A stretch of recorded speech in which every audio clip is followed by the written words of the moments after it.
કે ચંદુભાઈનું મહિનાની ઇન્કમ પશુપાલનમાંથી 2,10,000 રૂપિયા છે. વાર્ષિક નફો લગભગ 11 થી 12 લાખ રૂપિયા પણ 8 લાખ જેવી બચત થઈ જાય. નમસ્કાર ગુજરાતી મિત્રો, એકવાર ફરીથી તમારું સ્વાગત છે અમારા એક નવા વિડીયોમાં. તો આજે આપણે આવી ગયા છે ચંદુભાઈના તબેલા ઉપર. તો આજે આપણે ચંદુભાઈની મુલાકાત લેવાની છે અને આજે આપણે રૂબરૂ ચંદુભાઈને કેટલા સવાલ પૂછીશું કે તેમનું જે ડેરી ફાર્મ છે એટલે કે પશુપાલનનો જે ધંધો છે એમની વાર્ષિક આવક કેટલી છે, કેટલી ગાયો છે, કેવા પ્રકારની તે માવજત કરે છે, કેટલું દૂધ ઉત્પાદન છે, કેટલા વર્ષનો તેમનો આ પશુપાલનનો અનુભવ છે, એ આપણે તેમની પાસે મુલાકાત લેશું અને રૂબરૂ પૂછશું. તો સરસ મજાનો વિડીયો થવાનો છે, તો વિડીયોને અંત સુધી જોજો. તો ચાલો ગુજરાતી મિત્રો, શરૂઆતથી જ શરૂ કરીએ. તો ગુજરાતી મિત્રો, તમે જોઈ શકો છો કે આપણે ચંદુભાઈ પાસે આવી ગયા છે. તો હવે આપણે ચંદુભાઈની મુલાકાત લઈશું. એના પહેલાં હું ચંદુભાઈનો દિલથી આભાર માનું છું કે તેમને અમને વિડીયો ઉતારવાની પરવાનગી આપી.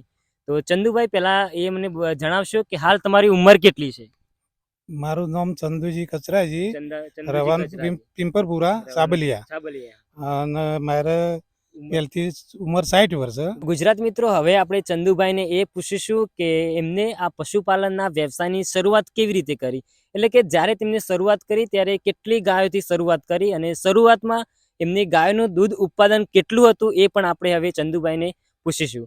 તો આ જે પશુપાલનની તમે શરૂઆત કરી એ ક્યારે કરી અને જ્યારે શરૂઆત કરી ત્યારે તમારી પાસે ગાયો કેટલી હતી? શરૂઆત કરી એટલે મેં 2022 કરી. 2022 હાલ ચાલે છે 2025, એટલે કે લગભગ 3 વર્ષ પહેલા શરૂઆત કરી.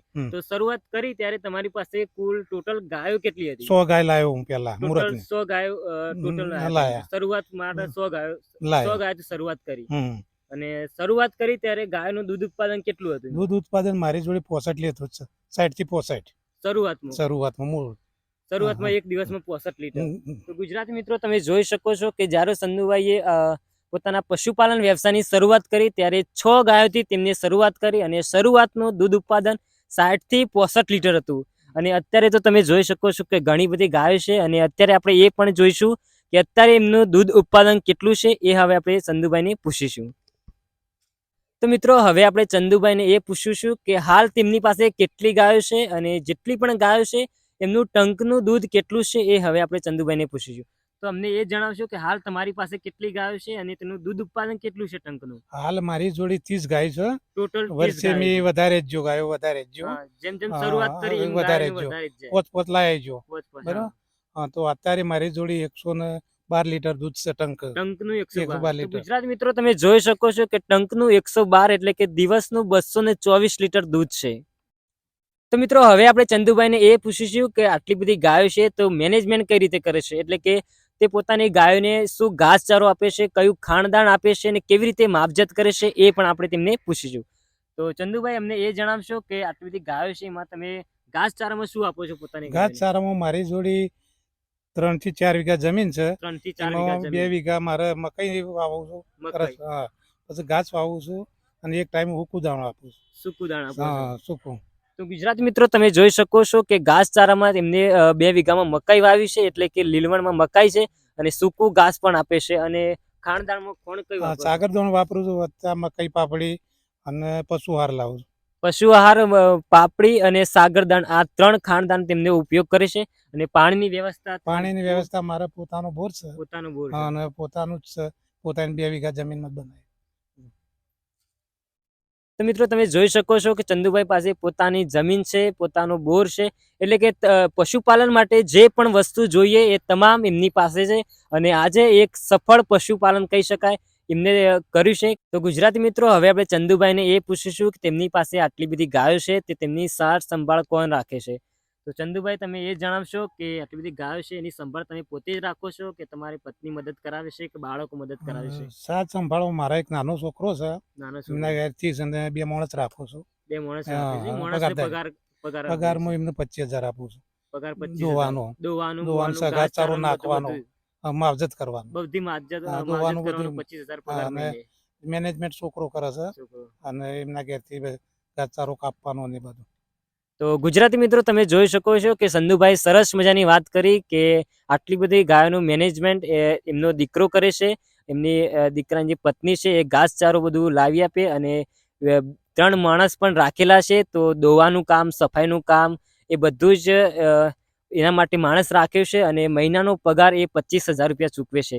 એટલે આ પરથી તમે એક અંદાજ લગાવી શકો છો કે એક સફળ પશુપાલન તરીકે ચંદુભાઈને આપણે ગણીએ છીએ. તો ગુજરાતી મિત્રો, હવે આપણે છેલ્લો પ્રશ્ન પૂછશું જે બધા રાહ જોઈ રહ્યા છે, અને એ છે આવકનો, કે પશુપાલનમાંથી કેટલી આવક થઈ શકે.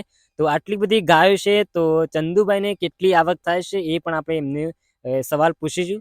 તો ચંદુભાઈ, તમે અમને એ જણાવશો કે આટલી બધી ગાયો છે, તો તમે પગાર કઈ રીતે 10 દિવસ થતો હોય છે સહકારીમાં, ડેરીમાં 10 દિવસ પગાર થતો હોય છે, તો 10 દિવસમાં કેટલો પગાર થાય છે તમારે? અમારે 1 થી 5 સુધીમાં પગાર થઈ જાય. એક પહેલી તારીખથી 5 સુધીમાં પગાર થઈ જાય. અને 15 રોજની એક થાય, એક 23 24 થઈ જાય. 3 પગાર થાય. એક પગાર પહેલો થાય, એક પહેલી તારીખથી 5 થાય, એક 15 તારીખ, એક 25 તારીખ થતો હોય છે. અને 75 80 પગાર આવે, એટલે 10 દિવસનો 10 દિવસનો. તો ગુજરાતી મિત્રો, તમે જોઈ શકો છો કે 10 દિવસનો પગાર ખાલી 70,000 રૂપિયા છે. તો મહિનાનો ટોટલ લગભગ 2,10,000 જેટલું ટોટલ મહિનો થાય. તો ગુજરાતી મિત્રો, તમે જોઈ શકો છો કે ચંદુભાઈનું મહિનાની ઇન્કમ પશુપાલનમાંથી 2,10,000 રૂપિયા છે. તો હવે આપણે એ પૂછીશું કે એની પાછળ એમનો ખર્ચો કેટલો છે. તો ચંદુભાઈ, એમને જણાવશો કે તમને આના પાછળ ખર્ચો કેટલો થાય છે? એમ કે ખર્ચો મારે 15-25 હજાર રૂપિયા પગાર આપી દઉં છું દોવાવાળો મહિના, જે માણસ રાખે છે, અને 40-45 હજાર જેવું દાણ જતું રહે, કોણ દાણ. બીજો મજૂરી ખર્ચ કાઢતા લગભગ 1 લાખ જેવું થઈ જાય, 1 લાખ જેવી બચત થઈ જાય. તો ગુજરાતી મિત્રો, તમે જોઈ શકો છો કે પશુપાલનનો ધંધો એક સફળ ધંધો છે. કે એમનો જે 2 લાખની જે આવક છે, એમાંથી લગભગ આપણે 1 લાખ રૂપિયા કાઢી નાખીએ તો પણ મહિનાની 1 લાખ જેવી ઇન્કમ થતી હોય છે.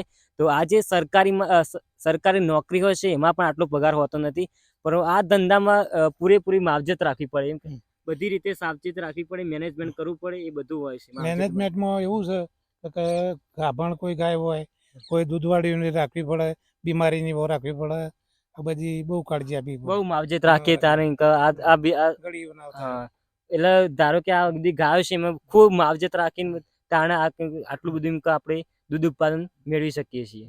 તો ગુજરાતી મિત્રો, તમે જોઈ શકો છો કે આપણે ચંદુભાઈની મુલાકાત લઈ લીધી છે, અને ચંદુભાઈએ પોતાના આ પશુપાલનના વ્યવસાયની શરૂઆત 6 ગાયોથી કરી હતી, અને આજે એમની પાસે ટોટલ 30 ગાયો છે.